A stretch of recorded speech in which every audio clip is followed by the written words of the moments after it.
The mysterious, the macabre, the out of this world. The following are real people. They have real stories, and they've had real encounters. Here tonight on Newsworthy, two words and two question marks.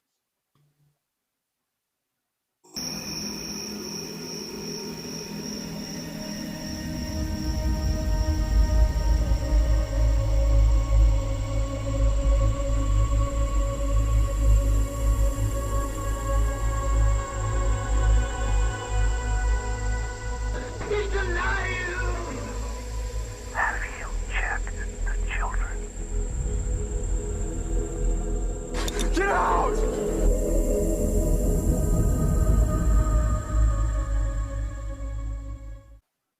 Hello, and welcome to Newsworthy Encounters.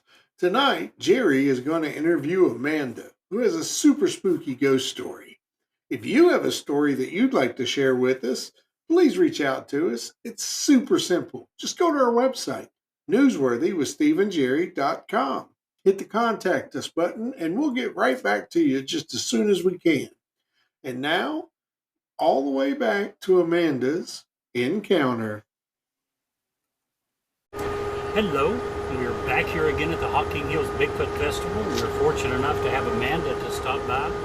Amanda, first of all, what brought you to the Bigfoot Festival today? Tell us why you're here. Yeah, I'm just here helping out. I just wanted to see all the people in town and all the vendors and all the excitement. So, just here to check it all out. It's new to the area, so I wanted to see what we had or what it had to offer. Very nice. Your first time coming to the Hawking Hills Bigfoot Festival? Yes, it is. Yep. Very nice.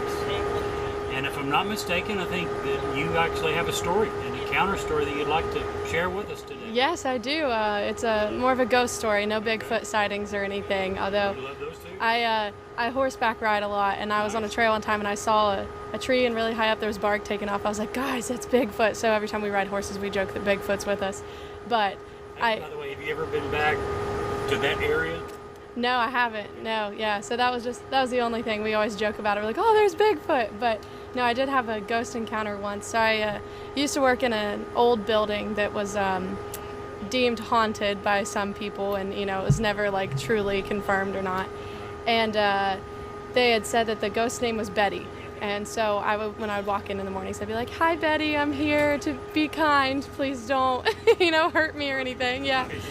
And I walked in one day, and I was just there by myself. It was after a long weekend, and I hear footsteps above me. And we had a problem with people breaking into the building a lot because only part of it was functional. The rest was in the process of being restored. So that alone had to be quite scary. Yes, it was very eerie because there was only power to part of the building, too. So if I had to walk to the other part, I'd run in, I'd run out really quick. And so I was sitting at my desk, and I hear very distinct footsteps above me. And I thought, great, someone broke in again. And then it was like, donk, donk. And then it was like they're running down the hallway. And if I remember correctly, the ghost they said that was in there was a younger kid. So I was like, oh gosh. And so at first I thought someone broke in. So I was walking around with a tire iron trying to save myself. And I called someone to come check out the building with me. We went through the whole building. There was nobody there. We walked around the outside. There was no evidence of a break-in, nothing. Like, man, that's...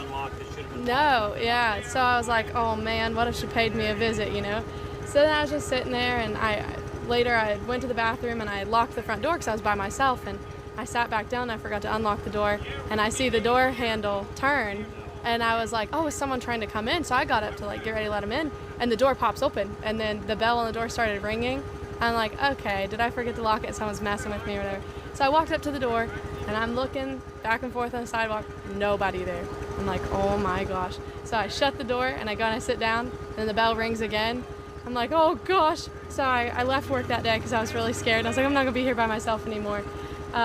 So yeah, there was weird things like that sometimes. We also had, I forgot about this, but we had cameras, and I would get notifications that there was motion detected, and I get on, there'd be nothing there.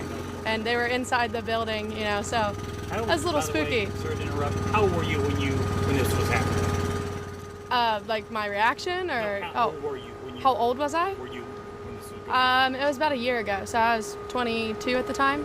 Yeah. Scary for anyone, but for Yeah. Be so scary. Yeah, no, it was. I can't believe you had the nerve to go back to work ever again. Yeah, it was really scary. And so then after that, I would just be like, I'm really nice. And it was weird because I would come into my office sometimes, and I don't know if my coworkers were just like, well, not coworkers, but the people that had access to the building were just messing with me after that. But I would walk in and stuff would be moved around, and I'm like, I don't know if they're just playing a prank on me or what, but yeah. Barry, I think you might need me. Sorry. question for you. When you tell this story, what do most people get wrong? What do most people misunderstand when you tell this story? What, ahead of time, what misconception would you like to clear up? Yeah, I think a lot of people just, they're like, oh, it was all in your head, you know, there was someone that broke in the building or whatever, but I don't know. I mean, the door, I know I locked that door, so it's like, You see the handle? yeah, and Door open, you will open, there's no one right, anywhere in the vicinity. right, so How do you explain that? yeah, unless somebody had a key and they're really good at pranking me and running away, but yeah, I don't know. And then, I mean, like I said, those footsteps were distinct, so if somebody had broken the building, I don't think they would have gotten out of the building by the time I got there to see, because there was only one staircase, so you know, it's like if they went down those stairs I would have seen them because I opened the door right away, you know. So I think a lot of people just think that I was, you know, just being scared because I was there by myself, but yeah. Sounds great. Amanda, I certainly appreciate it. I love your story. Thank you. Thanks for stopping by. You have an awesome day. Absolutely, you too.